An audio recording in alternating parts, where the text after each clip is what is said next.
everyone, myself Anam Nisha, student of BUMS Final Prof from Jamia Tibbiya Deoband.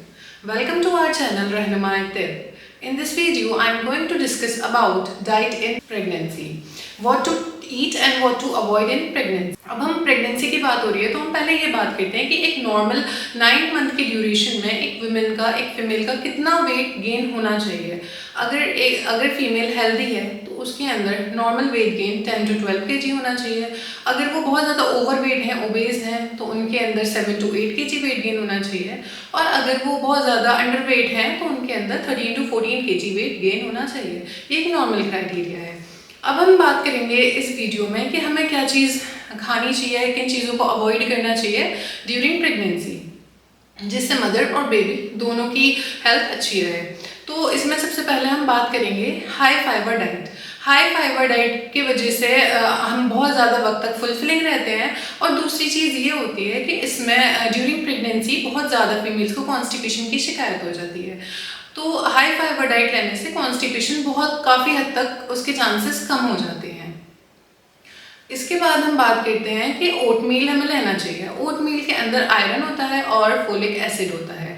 Folic acid neural tube development में baby को help करता है। अगर folic acid की कमी होगी ड्यूरिंग प्रेगनेंसी तो न्यूरल ट्यूब डिफेक्ट हो जाएगा, जैसे एनेंसेफेली और स्पाइना बाइफिडा ऐसी डिजीज़ से बेबी को सफ़र करना पड़ सकता है। अब आयरन की बात आती है। Iron during pregnancy extra blood formation की बहुत ज़्यादा ज़रूरत होती है। तो आयरन उसका बहुत अच्छा सोर्स है। अगर आयरन की कमी हो जाती है तो आयरन डिफिशिएंसी अनीमिया भी हो सकता है, IUGR इंट्रायूटेराइन ग्रोथ रिटार्डेशन भी हो सकता है, मैटरनल इलनेस भी हो सकती है और बेबी का बहुत लो बर्थ वेट भी हो सकता है। बेबी बहुत दुबला पतला पैदा होगा, तो ये चीज़ होती है। इसके बाद हम बात करते हैं कि ड्यूरिंग प्रेगनेंसी ग्रीन वेजिटेबल्स का बहुत ज़्यादा यूज़ करना चाहिए, क्योंकि ग्रीन वेजिटेबल्स में मैग्नीशियम होता है और विटामिन ई होता है। ये दोनों चीज़ें स्किन और सेल ग्रोथ को प्रमोट करती हैं। इसके बाद बीन्स के अंदर फाइबर्स होते हैं, आयरन होते हैं, प्रोटीन होता है, जिंक होता है। फाइबर काफ़ी लंबे समय तक फुलफिलिंग रखते हैं। प्रोटीन ब्रेन ग्रोथ को डेवलपमेंट में हेल्प करता है। अगर जिंक की कमी होती है ड्यूरिंग प्रेगनेंसी तो वो कंजेनाइटल मालफॉर्मेशन कर सकता है, जिसकी वजह से बहुत सारी डिजीजेस हो सकती हैं। इसके बाद हम बात करते हैं कि योगर्ट का बहुत ज़्यादा यूज़ करना चाहिए, क्योंकि योगर्ट के अंदर कैल्शियम होता है और प्रोबायोटिक होता है। कैल्शियम बोन फॉर्मेशन में बहुत ज़्यादा हेल्प करता है। अगर कैल्शियम की कमी होती है तो बोन भी अच्छे से फॉर्म नहीं हो पाती हैं। फ्रूट्स का बहुत ज़्यादा यूज़ करना चाहिए, जैसे एप्पल, बनाना, लेकिन स्पेशली सिट्रस फ्रूट, क्योंकि वो इम्यून सिस्टम को बूस्ट अप करते हैं।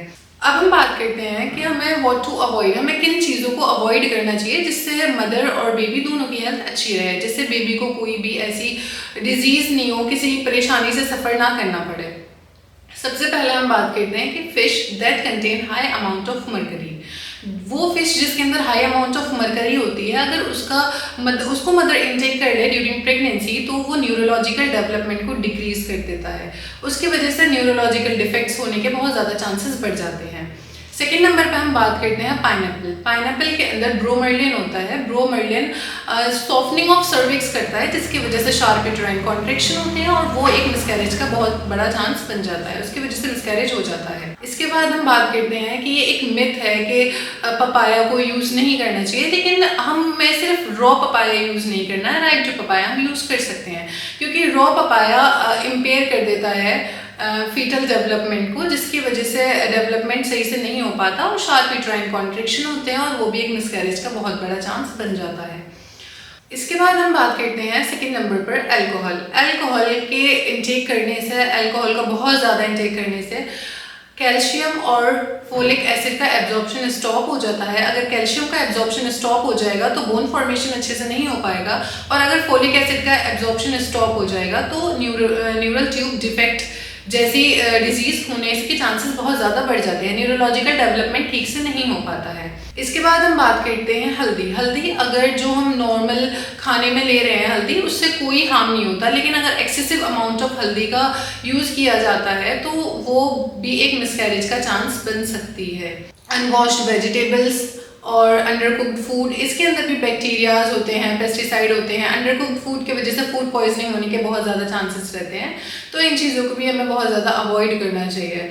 आइसक्रीम की बात करते हैं। आइसक्रीम अगर हम नॉर्मली ले रहे हैं कभी कभी तो वो ठीक है, लेकिन अगर आप बहुत ज़्यादा एक्सेसिव अमाउंट में आइसक्रीम का यूज़ कर रहे हैं तो आइसक्रीम के अंदर एक बैक्टीरिया होता है लिस्टीरिया, स्पेशली ड्यूरिंग प्रेगनेंसी, तो वो बैक्टीरिया भी बेबी को हार्म करता है। इसकी वजह से एक्सेसिव अमाउंट ऑफ आइसक्रीम को भी हमें अवॉइड करना है।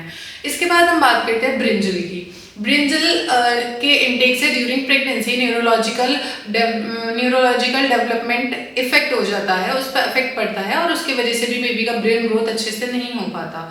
तो ये सारी चीज़ें हमको स्पेशली अवॉइड करनी चाहिए, जिससे बेबी को और मदर दोनों को ही हार्म होता है। इसके बाद हम बात करते हैं एलोवेरा। एलोवेरा आजकल बहुत ज़्यादा यूज़ हो रहा है, जैसे aloe drinks, aloe vera food items में भी आ रहा है। तो एलोवेरा के अंदर भी एक चीज़ होती है, अगर उसे ड्यूरिंग प्रेगनेंसी आप यूज़ करेंगे तो वो पेल्विक हेमरेज के चांसेस बढ़ा देती है और उसकी वजह से भी मिसकैरेज हो सकता है। इसके बाद हम बात करते हैं कि excessive amount of T and coffee, क्योंकि इसके अंदर कैफीन होता है। कैफीन का भी ज़्यादा इंटेक अच्छा नहीं है, ये भी बेबी को इफेक्ट कर सकता है, इसलिए हमें excessive amount of T and coffee इसको भी अवॉइड करना है। अब जब हमने बात की तो इसमें कुछ हम दवाइयाँ देख लेते हैं, कुछ मेडिसिन देख लेते हैं। जैसे हमें आयरन की बहुत ज़्यादा ज़रूरत है, मल्टीविटामिन की बहुत ज़्यादा ज़रूरत है, तो शरबत फौलाद ये आयरन का बहुत अच्छा सोर्स है, जो हमारे जामिया रेमेडीज़ का एक प्रोडक्ट है, इसका बहुत अच्छा रिजल्ट है। और सिरप सेहत, ये एक मल्टीविटामिन है, ड्यूरिंग प्रेगनेंसी अगर आप इनको इस्तेमाल करेंगे तो ये बहुत ज़्यादा अच्छा रिजल्ट देती हैं। So this is all about diet in pregnancy. Thank you, and if you like my video then please like, share and subscribe. Thank you.